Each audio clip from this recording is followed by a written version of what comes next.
Hello developers, welcome to my channel Codies with Anu. നമ്മളിത് discuss ചെയ്യാൻ പോകുന്നത് PHPയിലെ സെഷൻ മാനേജ്മെന്റ് സിസ്റ്റം ആണ്. സെഷൻ എന്ന് പറയുന്നത് നമ്മുടെ വെബ്സൈറ്റിൽ ഒരു ചെറിയ പീസ് ഓഫ് ഡാറ്റ അത് സ്റ്റോർ ചെയ്യാൻ വേണ്ടിയിട്ട് ഹെൽപ്പ് ചെയ്യുന്നതാണ്. ഇത് സ്റ്റോർ ചെയ്യുക മാത്രമല്ല, നമ്മുടെ വെബ്സൈറ്റിലെ മൾട്ടിപ്പിൾ പേജസ് ഉണ്ടാവുമല്ലോ, ഈ പേജസിന് അക്രോസ് ആയിട്ട് എല്ലാ പേജസിലും ഈ ഡാറ്റ അവൈലബിൾ ആയിരിക്കും. വൺസ് ഈ സെഷനിൽ ഡാറ്റ സ്റ്റോർ ചെയ്തിട്ടുണ്ടെങ്കിൽ നമുക്ക് എല്ലാ പേജിലും ഈ ഡാറ്റ ആക്സസ് ചെയ്യാൻ വേണ്ടിയിട്ട് പറ്റും. എക്സാമ്പിൾ പറയുവാണെങ്കിൽ, ലോഗിൻ ചെയ്യുന്ന സമയത്ത് നമ്മൾ യൂസർ നെയിം എടുത്തിട്ട് സെഷനിൽ സ്റ്റോർ ചെയ്യുകയാണെന്ന് വിചാരിച്ചോ, നമുക്കിപ്പം ഏത് പേജിലേക്ക് നാവിഗേറ്റ് ചെയ്ത് പോകണമെങ്കിലും ഈ സെഷൻ യൂസർ നെയിമിന്റെ ആവശ്യം ഉണ്ടാവൂലേ. അപ്പൊ ഇങ്ങനെ സെഷൻ അക്രോസ് ആയിട്ട് നമുക്ക് എന്ത് ചെയ്യാം, മൾട്ടിപ്പിൾ പേജസിൽ ഈ ഡാറ്റ അവൈലബിൾ ആയിരിക്കും. ലോഗിനും ലോഗൌട്ടിന്റെ ഇടയ്ക്ക് നമുക്ക് എന്തൊക്കെ ഡാറ്റാസ് അവൈലബിൾ ആയിരിക്കണോ, മൾട്ടിപ്പിൾ പേജസിൽ അവൈലബിൾ ആയിരിക്കണോ, ആ ഡാറ്റയൊക്കെ നമുക്ക് ഈ സെഷനിൽ സ്റ്റോർ ചെയ്യാം, റീട്രൈവ് ചെയ്യാം, ഈ ഡാറ്റനെ മാനിപ്പുലേറ്റ് ചെയ്യാം. ഓക്കെ, അപ്പൊ നമുക്ക് സെഷൻ മാനേജ്മെന്റിന്റെ കീ കോൺസെപ്റ്റ് ഏതൊക്കെയാന്ന് നോക്കിയാലോ. അതിൽ ആദ്യത്തേതാണ് സെഷൻ ID എന്ന് പറയുന്നത്. ഈ സെഷൻ ID ഓരോ യൂസർ ലോഗിൻ ചെയ്യുമ്പോഴും ആ യൂസറിന് യുണീക്ക് ആയിട്ടുള്ള ഒരു ഐഡന്റിഫയർ സെഷൻ ID അസൈൻ ചെയ്യും. യൂസറിനെ സെഷൻ ഡാറ്റയുമായിട്ട് അസോസിയേറ്റ് ചെയ്യുന്നത് ഈ സെഷൻ ID യൂസ് ചെയ്തിട്ടാണ്. നമുക്ക് വേണമെങ്കിൽ URL ത്രൂ ക്ലയന്റ് സൈഡിലേക്ക് ഈ സെഷൻ ID പാസ് ചെയ്യാം, പക്ഷെ ഇതൊരു സെക്യൂർ ആയിട്ടുള്ളതല്ല. അതിന് പകരം ക്ലയന്റ് സൈഡിൽ കുക്കീസിൽ ഈ സെഷൻസ് ID സ്റ്റോർ ചെയ്തിട്ടുണ്ടാവും. ഡീഫാൾട്ട് ആയിട്ട് ഈ കുക്കീന്റെ നെയിം PHP SCSS ID ഇതാണ് കേട്ടോ. അപ്പൊ സെഷൻ ID ഇത്രയേ ഉള്ളൂ. ഇതൊരു യുണീക്ക് ഐഡന്റിഫയർ ആണ്. സെഷൻ ഇനിഷ്യേറ്റ് ചെയ്യുമ്പോൾ തന്നെ യൂസറിന് ഈ സെഷൻ ID അസൈൻ ചെയ്തിട്ടുണ്ടാവും. ഓക്കെ, ഇനി സെഷൻ സ്റ്റാർട്ട് എങ്ങനെയാണ് ചെയ്യുന്നത് നോക്കിയാലോ. അതിന് വേണ്ടിയിട്ട് യൂസ് ചെയ്യുന്ന ഫംഗ്ഷൻ ആണ് PHPന്റെ ബിൽറ്റ്-ഇൻ ഫംഗ്ഷൻ സെഷൻ സ്റ്റാർട്ട് അതിന് വേണ്ടിയിട്ട് യൂസ് ചെയ്യുന്നത്. ഈ ഫംഗ്ഷൻ നമ്മുടെ PHP സ്ക്രിപ്റ്റിന്റെ ബിഗിനിങ്ങിൽ തന്നെ കോൾ ചെയ്യണം. അങ്ങനെ കോൾ ചെയ്തിട്ടുണ്ടെങ്കിൽ മാത്രമേ നമുക്ക് പിന്നെ ലേറ്റർ ഓൺ ഈ സെഷനിലേക്ക് ഡാറ്റ സ്റ്റോർ ചെയ്യാനും റീട്രൈവ് ചെയ്യാനും പറ്റൂ. ഈ ഫംഗ്ഷൻ എക്സിസ്റ്റിംഗ് ആയിരിക്കും ഒരു സെഷനെ റെസ്യൂം ചെയ്യോ അല്ലെങ്കിൽ പുതിയതായിട്ടൊരു സെഷൻ ക്രിയേറ്റ് ചെയ്യുകയോ ചെയ്യൂ കേട്ടോ. അപ്പൊ സെഷൻ സ്റ്റാർട്ട് ചെയ്യുക. സെഷൻ സ്റ്റാർട്ട് ചെയ്ത് കഴിഞ്ഞിട്ടുണ്ടെങ്കിൽ സെഷനിലേക്ക് ഡാറ്റ സ്റ്റോർ ചെയ്യാനും റീട്രൈവ് ചെയ്യാനും സെയിം മെത്തേഡാണ് യൂസ് ചെയ്യുന്നത്. സൂപ്പർ ഗ്ലോബൽ $_സെഷൻ ഈ ഒരു സൂപ്പർ ഗ്ലോബൽ മെത്തേഡാണ് യൂസ് ചെയ്യുന്നത്. അപ്പം നമുക്ക് ഒരു എക്സാമ്പിൾ നോക്കിയാലോ. ഇനി $_സെഷൻ ഈ സൂപ്പർ ഗ്ലോബൽ മെത്തേഡ് യൂസ് ചെയ്തിട്ടാണ് ഡാറ്റ അസൈൻ ചെയ്യുന്നതും റീട്രൈവ് ചെയ്യുന്നതും. ഞാൻ ഫസ്റ്റ് യൂസർ നെയിം എന്ന് പറഞ്ഞിട്ടുള്ള ഒരു വാല്യൂ ആണ് സെഷനിലേക്ക് സ്റ്റോർ ചെയ്യാൻ പോകുന്നത്. ഇതുപോലെ നമുക്ക് എത്ര ഡാറ്റ വേണമെങ്കിലും ഈ ഒരു സൂപ്പർ ഗ്ലോബൽ യൂസ് ചെയ്തിട്ട് അസൈൻ ചെയ്യാൻ വേണ്ടിയിട്ട് പറ്റും. എഗെയിൻ നമുക്കൊരു യൂസർ ID എന്ന് പറഞ്ഞിട്ട് വേറൊരു വാല്യൂവും കൂടെ സ്റ്റോർ ചെയ്യാം.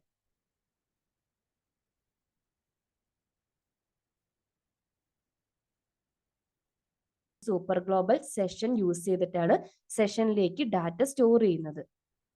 വൺസ് ഈ ഡാറ്റ സ്റ്റോർ ചെയ്ത് കഴിഞ്ഞിട്ടുണ്ടെങ്കിൽ ഈ ഒരു ഡാറ്റ മൾട്ടിപ്പിൾ പേജസിൽ അവൈലബിൾ ആയിരിക്കും. വൺസ് ഈ ഡാറ്റ സ്റ്റോർ ചെയ്ത് കഴിഞ്ഞിട്ടുണ്ടെങ്കിൽ സെയിം സൂപ്പർ ഗ്ലോബൽ യൂസ് ചെയ്തിട്ട് ഡാറ്റ ആക്സസ് ചെയ്യാന്ന്, റീട്രൈവ് ചെയ്യാന്ന്. എക്സാമ്പിൾ നോക്കുവാണെങ്കിൽ നമുക്ക് എക്കോ അഗൈൻ ഈ session just session variable name specify ചെയ്ത് കൊടുത്താൽ മതി. ഇപ്പൊ ഞാൻ യൂസർ നെയിം ആണ് ആക്സസ് ചെയ്യാൻ പോകുന്നത്. നമ്മൾ ഇവിടെ വന്ന് റൺ ചെയ്യുവാണെങ്കിൽ ഇത് കണ്ടില്ലേ, നമ്മൾ അസൈൻ ചെയ്തിരിക്കുന്ന നെയിം സെഷനിൽ അവൈലബിൾ ആയിരിക്കും. അപ്പം സ്റ്റോർ ചെയ്യാനും റീട്രൈവ് ചെയ്യാനും സൂപ്പർ ഗ്ലോബൽ $_സെഷൻ ആണ് യൂസ് ചെയ്യുന്നത്. ഇനി അടുത്തത്, നമ്മൾ സെഷൻ സ്റ്റാർട്ട് ചെയ്തു, സെഷൻ ID ജനറേറ്റ് ചെയ്തു, സെഷനിലേക്ക് ഡാറ്റ സ്റ്റോർ ചെയ്തു, റീട്രൈവ് ചെയ്തു. ഇനി സെഷൻ റീട്രൈവ് ഒക്കെ കഴിഞ്ഞു, ഒരു പർട്ടിക്കുലർ സെഷൻ വേരിയബിളിന്റെ യൂസ് കഴിഞ്ഞു. അതിന് നമുക്ക് സ്പെസിഫിക് ആയിട്ട് ഒരു സെഷൻ ഡാറ്റനെ മാത്രം അൺസെറ്റ് ചെയ്യണമെങ്കിൽ അൺസെറ്റ് മെത്തേഡ് യൂസ് ചെയ്യാം. അതിന് വേണ്ടിയിട്ട് അൺസെറ്റ് മെത്തേഡാണ് യൂസ് ചെയ്യുന്നത്. അൺസെറ്റിന്റെ ഉള്ളിൽ നമുക്ക് സ്പെസിഫിക് ആയിട്ട് ഏത് സെഷൻ ഡാറ്റയാണോ റിമൂവ് ചെയ്യേണ്ടത് ആ ഡാറ്റ കൊടുത്താൽ മതി.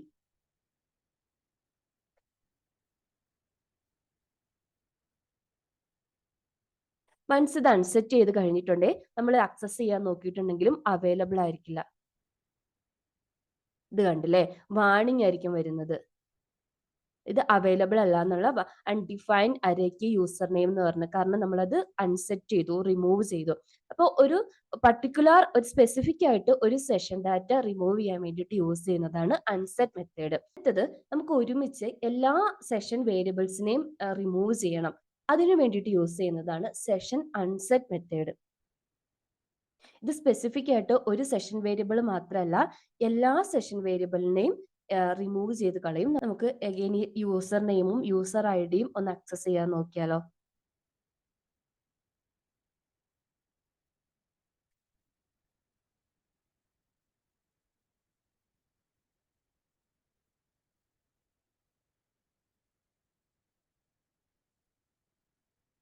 ഇത് കണ്ടില്ലേ, ഇതൊന്നും അവൈലബിൾ അല്ല. എല്ലാ സെഷൻ ഡാറ്റേനെയും നമുക്ക് റിമൂവ് ചെയ്യണമെങ്കിൽ ഒരു അറ്റ് എ ടൈമിൽ എൻ്റെ സെഷൻ വേരിയബിൾസിനെയും റിമൂവ് ചെയ്യാൻ വേണ്ടിയിട്ടാണ് സെഷൻ അൺസെറ്റ് മെത്തേഡ് യൂസ് ചെയ്യുന്നത്. പക്ഷെ ഇപ്പൊ നമ്മുടെ സെഷൻ ഡിസ്ട്രോയ് ആയിട്ടില്ല, സെഷൻ അവിടെ തന്നെയുണ്ട്. സെഷനിലേക്ക് അഗെയിൻ നമ്മൾക്ക് ആക്സസ് ചെയ്യാം. സെഷൻ ഓപ്പൺ ആയിരിക്കും. സെഷൻ വേരിയബിൾസ് മാത്രമേ റിമൂവ് ചെയ്തിട്ടുള്ളൂ. അഗെയിൻ നമുക്ക് സെഷൻ ആക്സസ് ചെയ്ത് ഡാറ്റ സ്റ്റോർ ചെയ്യാനും ഡാറ്റ റീട്രൈവ് ഒക്കെ ചെയ്യാൻ പറ്റും. സെഷൻ ഇപ്പോഴും അവൈലബിൾ ആണ്, ഓപ്പൺ ആണ്. സെഷൻ വേരിയബിൾസ് എല്ലാം റിമൂവ് ചെയ്തു. ഈ സെഷൻ അൺസെറ്റ് മെത്തേഡ് യൂസ് ചെയ്യുമ്പം ഈ super global $_session M T ആയിരിക്കും. പക്ഷെ നമുക്ക് ഇതിലേക്ക് അഗെയിൻ ഡാറ്റ സ്റ്റോർ ചെയ്യാൻ വേണ്ടി പറ്റും, സെഷൻ ഓപ്പൺ ആയതുകൊണ്ട്. അടുത്ത മെത്തേഡ് എന്ന് പറയുന്നത് ഈ സെഷൻ വേരിയബിൾസിന്റെ കൂടെ സെഷനെയും കൂടെ ഡിസ്ട്രോയ് ചെയ്യണം. ഇത് ഏറ്റവും കൂടുതൽ യൂസ് ചെയ്യുന്നത് നമ്മൾ ലോഗ് ഔട്ട് ചെയ്യുന്ന സമയത്താട്ടോ. ലോഗ് ഔട്ട് ചെയ്ത് കഴിഞ്ഞിട്ടുണ്ടെങ്കിൽ പിന്നെ ആ സെഷൻ നമുക്ക് ആവശ്യമില്ലല്ലോ. അതിന് വേണ്ടിയിട്ട് യൂസ് ചെയ്യുന്ന മെത്തേഡാണ് സെഷൻ ഡിസ്ട്രോയ് എന്ന് പറയുന്നത്. ഈ മെത്തേഡ് യൂസ് ചെയ്തിട്ട് നമുക്ക് സെഷൻ വേരിയബിൾസിനെയും അതുപോലെ തന്നെ സെഷനെയും ഡിസ്ട്രോയ് ചെയ്യാം. ഇത് കഴിയുമ്പോഴത്തേക്കും സെഷൻ ക്ലോസ് ആവും. പിന്നെ നമുക്ക് പുതിയൊരു സെഷൻ ക്രിയേറ്റ് ചെയ്യാനേ പറ്റുള്ളൂ. എക്സിസ്റ്റിംഗ് സെഷൻ അവൈലബിൾ ആയിരിക്കില്ല. ഈ മെത്തേഡ് കോൾ ചെയ്ത് കഴിയുമ്പോൾ എൻറ്റയർ സെഷൻ ടെർമിനേറ്റ് ആവും. ഇനി ഒരു പ്രാവശ്യം കൂടെ നമ്മൾ ആക്സസ് ചെയ്യാൻ ട്രൈ ചെയ്യുവാണെങ്കിൽ, സെഷൻ സ്റ്റാർട്ട് ചെയ്യുവാണെങ്കിൽ പുതിയൊരു സെഷൻ ഐ ഡി ആയിരിക്കും ജനറേറ്റ് ചെയ്ത് വരുന്നത് അടുത്ത റിക്വസ്റ്റിന്. പക്ഷേ ഈ ഫംഗ്ഷന്റെ ഒരു പ്രത്യേകത എന്താണെന്ന് വെച്ചിട്ടുണ്ടെങ്കിൽ ഇമ്മീഡിയറ്റ് ആയിട്ട് ഈ സെഷൻ ഡിസ്ട്രോയ് ഫംഗ്ഷൻ വേരിയബിൾസിനെ റിമൂവ് ചെയ്യില്ല. ആ കോൾ ചെയ്യുന്ന ആ ഒരു സ്ക്രിപ്റ്റിലെ അവിടെ ഇപ്പോൾ മൾട്ടിപ്പിൾ പേജസിന് അക്രോസ് ആയിട്ട് ഈ വേരിയബിൾസ് അവൈലബിൾ ആയിരിക്കില്ല. യൂസർ നെയിം ആണെങ്കിൽ ഇപ്പോൾ ഞാൻ login.php എന്ന് പറഞ്ഞ പേജിലാണ് ഇത് ഡിഫൈൻ ചെയ്തിരിക്കുന്നത്. എനിക്ക് contact.php എന്ന് പറഞ്ഞ ഫയലിൽ ഈ യൂസർ നെയിം വേണമെങ്കിൽ അവിടെ ഡിസ്ട്രോയ് മെത്തേഡ് യൂസ് ചെയ്ത് കഴിഞ്ഞാൽ അവൈലബിൾ ആയിരിക്കില്ല. പക്ഷെ സെഷൻ ഡിസ്ട്രോയ് ഫംഗ്ഷൻ ഇമ്മീഡിയറ്റ് ആയിട്ട് സെഷൻ വേരിയബിൾസിനെ ഈ പേജിൽ നിന്ന് റിമൂവ് ചെയ്യില്ല. അതായത് ഇപ്പോൾ എക്സാമ്പിൾ പറയുവാണെങ്കിൽ ഞാൻ സെഷൻ ഡിസ്ട്രോയ് മെത്തേഡിനെ കോൾ ചെയ്തിട്ടുണ്ടെങ്കിലും ഇത് അവൈലബിൾ ആയിരിക്കും. ഓക്കെ, അപ്പൊ നമുക്ക് ഇത് രണ്ടും കൂടെ, അതായത് സെഷൻ ഇമ്മീഡിയറ്റ് ആയിട്ട് സെഷൻ വേരിയബിൾസിനെയും റിമൂവ് ചെയ്യണം, സെഷനെയും ഡിസ്ട്രോയ് ചെയ്യണമെങ്കിൽ നമ്മൾ ഈ മെത്തേഡിനെ ഒരുമിച്ച് യൂസ് ചെയ്യണം. അതായത് സെഷൻ അൺസെറ്റും സെഷൻ ഡിസ്ട്രോയും ഒരുമിച്ച് കോൾ ചെയ്യുവാണെങ്കിൽ സെഷൻ വേരിയബിൾസിനെയും ഇമ്മീഡിയറ്റ് ആയിട്ട് റിമൂവ് ചെയ്യാം. അതുപോലെ തന്നെ സെഷനെയും ടെർമിനേറ്റ് ചെയ്യാൻ വേണ്ടി പറ്റും. ഡിസ്ട്രോയോ ടെർമിനേറ്റോ ചെയ്യാൻ വേണ്ടി പറ്റും. ഓക്കെ, അപ്പൊ ഇത് രണ്ടും കൂടെ ഒരുമിച്ച് യൂസ് ചെയ്യുമ്പോൾ എഗെയിൻ നമുക്ക് എറർ ആയിരിക്കും വരുന്നത്. ഇത് രണ്ടും അവൈലബിൾ ആയി, വേരിയബിൾസും റിമൂവ് ആയി, സെഷനും ടെർമിനേറ്റ് ആയി. ഇതിന്റെ ബേസിക് ആയിട്ടുള്ള ഡിഫറൻസ് എന്ന് പറയുന്നത് സെഷൻ അൺസെറ്റ് മെത്തേഡ് യൂസ് ചെയ്തിട്ട് ഇൻഡിവിജ്വൽ ആയിട്ടുള്ള എല്ലാ സെഷൻ വേരിയബിൾസിനെയും നമുക്ക് ഡിലീറ്റ് ചെയ്ത് കളയാം. സെഷൻ മെത്തേഡ് യൂസ് ചെയ്തിട്ട് എൻറ്റയർ സെഷനിൽ ടെർമിനേറ്റ് ചെയ്ത് പോകാൻ പറ്റും. അതുപോലെ തന്നെ സെഷൻ ഡാറ്റയും റിമൂവ് ആവും, ഇമ്മീഡിയറ്റ് ആയിട്ട് റിമൂവ് ആവില്ല എന്ന് മാത്രമേ ഉള്ളൂ. അപ്പൊ നമ്മുടെ റിക്വയർമെന്റിനനുസരിച്ചിട്ട് നമുക്ക് ഈ മെത്തേഡ് യൂസ് ചെയ്യാം. അപ്പൊ ഫ്രണ്ട്സ്, ഇന്ന് ഇത്രയേ ഉള്ളൂ. നിങ്ങൾക്ക് വീഡിയോ ഇഷ്ടപ്പെട്ടെന്ന് വിചാരിക്കുന്നു. നിങ്ങളുടെ ഡൗട്ട്സോ സജഷൻസ് എന്തെങ്കിലും ആണെങ്കിൽ കമന്റ് ബോക്സിൽ പറഞ്ഞാൽ മതി. വീഡിയോ ഇഷ്ടപ്പെട്ടിട്ടുണ്ടെങ്കിൽ ഒന്ന് ലൈക്ക് ചെയ്യുക. അതുപോലെ നിങ്ങളുടെ ഫ്രണ്ട്സിനും ഫാമിലിക്കും ഒക്കെ ഇതൊന്ന് ഷെയർ ചെയ്ത് കൊടുക്കുക കേട്ടോ. താങ്ക്